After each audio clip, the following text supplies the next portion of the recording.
नमस्कार, बहुत बहुत स्वागत है आपका टुडेज ब्रेकिंग न्यूज में। तो चलिए शुरू करते हैं, जानते हैं आज के मुख्य समाचार की काम की बड़ी खबरें। लेकिन इससे पहले आपसे एक छोटी सी गुजारिश है कि इस वीडियो को लाइक करने के साथ में चैनल को सब्सक्राइब करना बिल्कुल भी मत भूलिएगा। दुनिया में फिर बजा भारत का डंका, इस देसी कंपनी ने तैयार कर लिया कोरोना वायरस का टीका।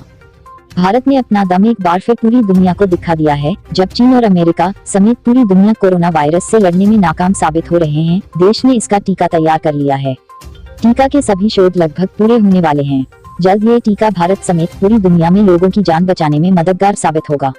टीका बनाने वाली कंपनी भारत बायोटेक ने कोरोना वायरस से लड़ने वाला टीका खोज लिया है। कंपनी के चेयरमैन डॉक्टर कृष्णा एल्ला ने बताया कि देश कोरोना वायरस से लड़ने के लिए अपना टीका तैयार कर लिया है। वो देश का पहला टीका है जो कोरोना वायरस संक्रमण से बचाने में पूरी तरह से सफल है। इस टीके का नाम कोरोवैक रखा गया है। वायरस से बचाने के लिए इस नाक में डाला जाएगा। दवा इतनी प्रभावी है कि सामान्य फ्लू होने पर भी इसका इस्तेमाल हो सकता है। अमेरिका स्पेन के छूट रहे हैं पसीने, कोरोना वायरस से मरने वालों की संख्या 50,000 पार।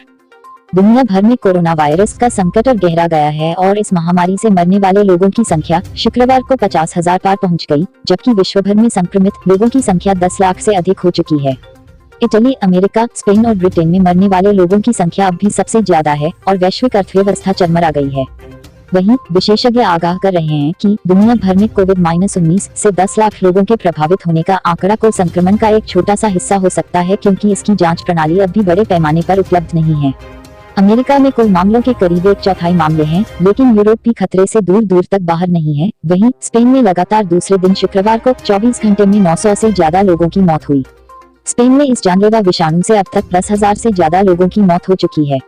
मृतकों के लिहाज से इटली अब भी पहले स्थान पर है, जबकि फ्रांस, बेल्जियम और ब्रिटेन भी इससे बुरी तरह प्रभावित हुए हैं। ब्रिटेन की सरकार एक दिन में 569 लोगों की मौत होने के बाद जल्दी अस्थायी अस्पतालों को बनाने का काम कर रही है। ब्रिटेन सरकार ने शुक्रवार को 4,000 बेड वाले एक नए अस्पताल को शुरू किया है। दुनिया भर के जन स्वास्थ्य विशेषज्ञों द्वारा शुरू की गई जंग शुक्रवार को कमजोर पड़ती दिखी।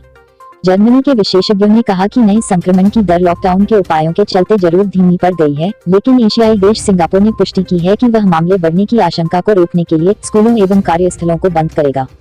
वैश्विक अर्थव्यवस्था इस वायरस के प्रकोप से और लॉकडाउन के चलते चरमरा गई है, जहां आधी से ज्यादा आबादी किसी न किसी तरह घर के अंदर रहने को मजबूर हो गई है। देश के सभी कोरोना संक्रमित क्षेत्रों को भीलवाड़ा से सीखने की जरूरत, 26 में से 9 मरीज हुए स्वस्थ। राजस्थान में सबसे पहले कोरोना वायरस के संक्रमण के दंश को झेल रहे भीलवाड़ा ने बड़ी जीत हासिल की है। प्रशासन, चिकित्सा विभाग और पुलिस की महत्वपूर्ण भूमिका से अब तक सामने आए 26 पॉजिटिव मरीजों में से 9 नेगेटिव मरीजों को गुलाब देकर डिस्चार्ज कर दिया गया। अब 14 दिन उन्हें होम आइसोलेशन में रहना होगा। आपको बता दें कि भीलवाड़ा के ब्रिजेश बांगड़ मेमोरियल हॉस्पिटल से 19 मार्च को सबसे पहले प्रदेश में कोरोना वायरस की शुरुआत हुई और तेजी के साथ यह संक्रमण हॉस्पिटल के डॉक्टर्स, स्टाफ, इलाज कराने वाले मरीजों और उनके परिजनों तक फैल गया था। इसके चलते 26 लोग कोरोना पॉजिटिव हो गए। इनमें 2 बुजुर्गों की मौत भी हो गई थी। कोरोना के हॉटस्पॉट बन चुके भीलवाड़ा में देश का पहला महा कर्फ्यू लागू कर दिया गया है। यह 13 अप्रैल तक रहेगा। कोई भी घरों से बाहर नहीं निकल सकेगा। जरूरी सामान की आपूर्ति की प्रशासन को सूचना देने पर होगी। कोटा में जीरो मोबिलिटी दिवस, घर घर जाकर होगी स्क्रीनिंग। जिला कलेक्टर एवं जिला मजिस्ट्रेट कसेरा ने आदेश जारी कर कोटा शहरी क्षेत्र के उद्योग नगर थाना एरिया को 4 अप्रैल को 5 बजे से रात्रि 12 बजे तक जीरो मोबिलिटी क्षेत्र घोषित किया है। जिला कलेक्टर द्वारा जारी आदेशानुसार कोरोना वायरस के संक्रमण को रोकने के लिए घर घर स्क्रीनिंग कराए जाने तथा हाइपोक्लोराइड का छिड़काव कर सैनिटाइज किया जाने के लिए संपूर्ण थाना क्षेत्र जीरो मोबिलिटी क्षेत्र घोषित किया गया है। इस दौरान नागरिकों तथा वाहनों का आवागमन पूर्णतः बंद रहेगा। केवल दूध, सब्जी सप्लाई तथा समाचार पत्र वितरकों का अनुमति होगी। के विशेष दूत ने की भारत की तारीफ, कहा इतनी जल्दी लॉकडाउन लगाना दूर की सोच थी। कोरोना वायरस के संक्रमण को रोकने के लिए मोदी सरकार ने पिछले महीने पूरे देश में 21 दिनों का लॉकडाउन लागू किया। सरकार के इस फैसले की विपक्षी दलों ने आलोचना भी की। कहा गया कि सरकार ने बिना किसी तैयारी के लॉकडाउन का ऐलान कर दिया। हालांकि विश्व स्वास्थ्य संगठन के विशेष दूत डॉक्टर डेविड नाबरोक का कहना है कि भारत में लॉकडाउन को जल्दी लागू करना एक दूर की सोच थी, साथ ही ये सरकार का साहसिक फैसला था। इस फैसले से भारत की जनता को कोरोना वायरस के खिलाफ मजबूती से लड़ाई लड़ने का मौका मिलेगा। डेविड नाबरोक ने कहा, भारत में लॉकडाउन को काफी जल्दी लागू किया गया। ये तब अमल में लाया गया जब यहाँ कोरोना के काफी कम मामले थे। निश्चित तौर पर यह भारत का दूरदर्शी फैसला था। इस फैसले से लोगों को इसके खतरे के बारे में ठीक से पता लग जाएगा। ऐसे में इसे स्थानीय स्तर पर रोकने में मदद मिलेगी। आतंकियों को कोरोना बम बनाकर भारत भेजने की कोशिश में जुटा पाकिस्तान की ये नापाक हरकत। दुनिया के कई छोटे बड़े देश इस वक्त कोरोना वायरस से बचाव के काम में लगे हुए हैं, लेकिन पाकिस्तान अभी भी अपनी नापाक हरकतों को अंजाम देने में लगा हुआ है। आए दिन सीज फायर का उल्लंघन कर रहा है, जबकि खुद भी कोरोना की महामारी से जूझ रहा है। लेकिन ताज़ा खबर है कि LOC के पास लॉन्चिंग पैड पर जमा आतंकी भी कोरोना की चपेट में आ चुके हैं। पाक लगातार इस कोशिश में है कि किस तरह से आतंकियों को भारत में दाखिल किया जाए। रास्ता साफ करने के लिए LOC पर आग भी लगा दी है। खुफिया जानकारी के बाद पाक की इस हरकत का खुलासा हुआ है। कोरोना के खिलाफ जंग में अजीम प्रेमजी फाउंडेशन का 1125 करोड़ का योगदान। Wipro limited, Wipro enterprises limited और अजीम प्रेमजी फाउंडेशन ने कोरोना वायरस के खिलाफ देश में जारी अभियान में 1125 करोड़ रुपए का योगदान देने की घोषणा की है। कंपनी ने बुधवार को जारी एक बयान में इसकी जानकारी दी। कंपनी ने कहा कि इससे संक्रमण से पहले मोर्चे पर लड़ रहे स्वास्थ्य कर्मियों की मदद होगी। कंपनी ने कहा कि इसमें विप्रो लिमिटेड ने 100 करोड़ रुपए, विप्रो एंटरप्राइजेज ने 25 करोड़ रुपए और अजीम प्रेमजी फाउंडेशन ने 1000 करोड़ रुपए का योगदान दिया है। मर्सिडीज बेंज पुणे में बनाएगा 1500 बिस्तरों वाला आइसोलेशन वार्ड।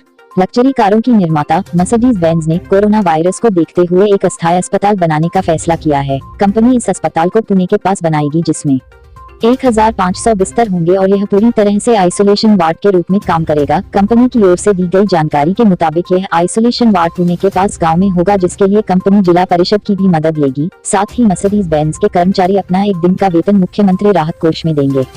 कंपनी ने कहा है कि यह आइसोलेशन वार्ड कोविड-19 मरीजों के लिए होगा और इसके लिए महाडा से भी मदद ली जा रही है, जिसने हाल में 374 नए रूमों को विकसित किया है। कंपनी की ओर से कहा गया है कि यह वार्ड चाकंड के पास स्थित है, जो एक तरह से ऑटो हब है। इसमें एक साथ 1500 मरीजों का इलाज किया जा सकता है।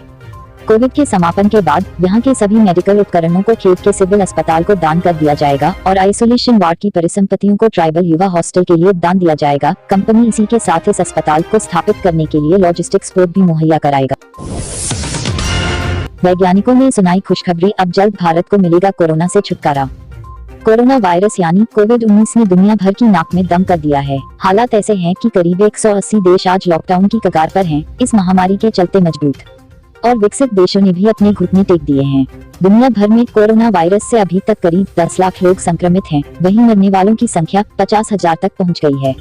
इसको लेकर वैज्ञानिक लगातार वायरस के खिलाफ वैक्सीन बनाने में लगे हैं। हालांकि अगर वैक्सीन बनता भी है तो इसको आम लोगों तक पहुंचने में करीब 1 साल लग जाएगा और शायद तब तक कितने लोग अपनी जान गंवा बैठे होंगे। वहीं कोरोना को लेकर कई दावे भी किए जा रहे हैं, जिसमें से एक है गर्म मौसम। वैज्ञानिकों के मुताबिक ज्यादा तापमान में कोरोना खत्म हो सकता है। मैसाचुसेट्स इंस्टीट्यूट ऑफ टेक्नोलॉजी ने हाल ही में कोरोना को लेकर एक रिसर्च किया है, जिसकी रिपोर्ट में ये सामने आया है कि मौसम अगर गर्म और नमी भरा होगा तो इससे कोरोना वायरस के फैलने की आशंका बहुत कम हो जाएगी। वैज्ञानिकों ने बताया कि जिन देशों में तापमान 3 से 17 डिग्री सेल्सियस के बीच रहा और नमी 4 से 9 ग्राम प्रति क्यूबिक मीटर रहा, वहां कोरोना की मार भी ज्यादा रही। इन देशों में 90% कोरोना वायरस के मामले पाए। खुशखबरी, भारत में तैयार हुई कोरोना की घर पर ही जांच करने वाली किट बायोन ने किया दावा। स्टार्टअप बायोटेक कंपनी बायोन ने कोरोना वायरस के संक्रमण की जांच की किट विकसित की है, जिससे COVID-19 की जांच घर पर ही की जा सकती है।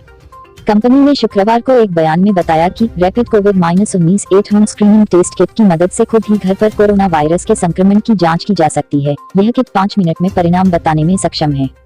कंपनी ने कहा है कि वह अभी हर हफ्ते 20,000 किट की आपूर्ति करने में सक्षम है।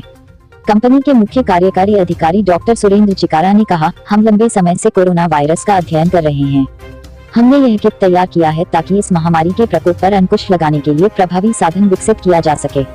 कंपनी का कहना है कि अभी इसकी कीमत 2 से 3,000 रुपए के बीच है, जो उत्पादन बढ़ने पर कम भी हो सकती है। दुनिया में फिर बजा भारत का डंका, इस देसी कंपनी ने तैयार कर लिया कोरोना वायरस का टीका। भारत ने अपना दम एक बार फिर पूरी दुनिया को दिखा दिया है। जब चीन और अमेरिका समेत पूरी दुनिया कोरोना वायरस से लड़ने में नाकाम साबित हो रहे हैं, देश ने इसका टीका तैयार कर लिया है। टीका के सभी शोध लगभग पूरे होने वाले हैं।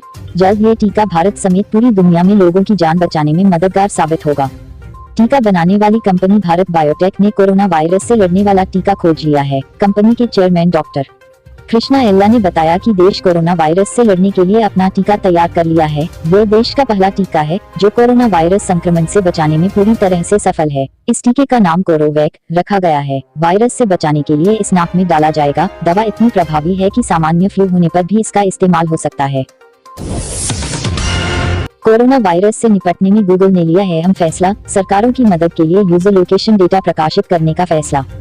गूगल ने पूरी दुनिया के अपने उपयोगकर्ताओं के लोकेशन डेटा साझा करने का फैसला किया है ताकि सरकारें कोविड-19 वैश्विक महामारी से निपटने के लिए उनकी तरफ से उठाए गए सामाजिक दूरी संबंधी उपायों के प्रभाव को सही आंक सके। प्रौद्योगिकी क्षेत्र की दिग्गज कंपनी के ब्लॉग पर एक पोस्ट के मुताबिक 131 देशों में उपयोगकर्ताओं की आवाजाही पर रिपोर्ट विशेष वेबसाइट पर उपलब्ध कराई जाएगी और भूगोल की मदद से समय दर समय आवाजाही की स्थिति अंकित होती रहेगी। गूगल मैप्स के प्रमुख जेन फिट्जपैट्रिक और कंपनी की मुख्य स्वास्थ्य अधिकारी केरेन डी साल्वो की पोस्ट में कहा गया कि ये रुझान पार्क, दुकानों, घरों और कार्यस्थल जैसे स्थानों तक हुए दौरों में प्रतिशत पॉइंट के हिसाब से बढ़ोतरी या कमी को प्रदर्शित करेगा, न कि एक व्यक्ति कितनी बार इन स्थानों पर गया है यह बताएगा। गूगल के कार्यकारी ने कहा, हमें उम्मीद है कि इन रिपोर्ट से कोविड-19 महामारी को नियंत्रित करने के लिए निर्णयों में मदद मिलेगी। उन्होंने कहा, इन सूचनाओं से अधिकारियों को आवश्यक यात्राओं में बदलाव को समझने में मदद मिलेगी जिसके अनुरूप सामान के वितरण और कारोबार का समय निर्धारित कर सकेंगे। गूगल ने स्पष्ट किया कि व्यक्तिगत पहचान करने वाली सूचना जैसे व्यक्ति का स्थान, संपर्क या आवाजाही ब्लॉग पर उपलब्ध नहीं कराई जाएगी। उन्होंने बताया कि रिपोर्ट में सांख्यिकी तकनीक का इस्तेमाल कर मूल आंकड़ों में कृत्रिम शोर का मिश्रण किया जाएगा ताकि किसी की पहचान करना मुश्किल हो। गौरतलब है कि कोरोना वायरस के संक्रमण को रोकने के लिए चीन से लेकर सिंगापुर और इजराइल की सरकार ने अपने नागरिकों की इलेक्ट्रॉनिक निगरानी के आदेश दिए हैं। इस संक्रमण से अब तक दुनिया में 50,000 से अधिक लोगों की मौत हो चुकी है। यूरोप और अमेरिका में प्रौद्योगिकी कंपनियां स्मार्टफोन का गोपनीय डेटा साझा करना शुरू कर चुकी हैं ताकि महामारी को बेहतर तरीके से नियंत्रित किया जा सके। यहां तक कि निजता के अधिकारों के समर्थक जर्मनी भी स्मार्टफोन ऐप का इस्तेमाल संक्रमण को फैलने से रोकने के लिए करने पर विचार कर रहा है।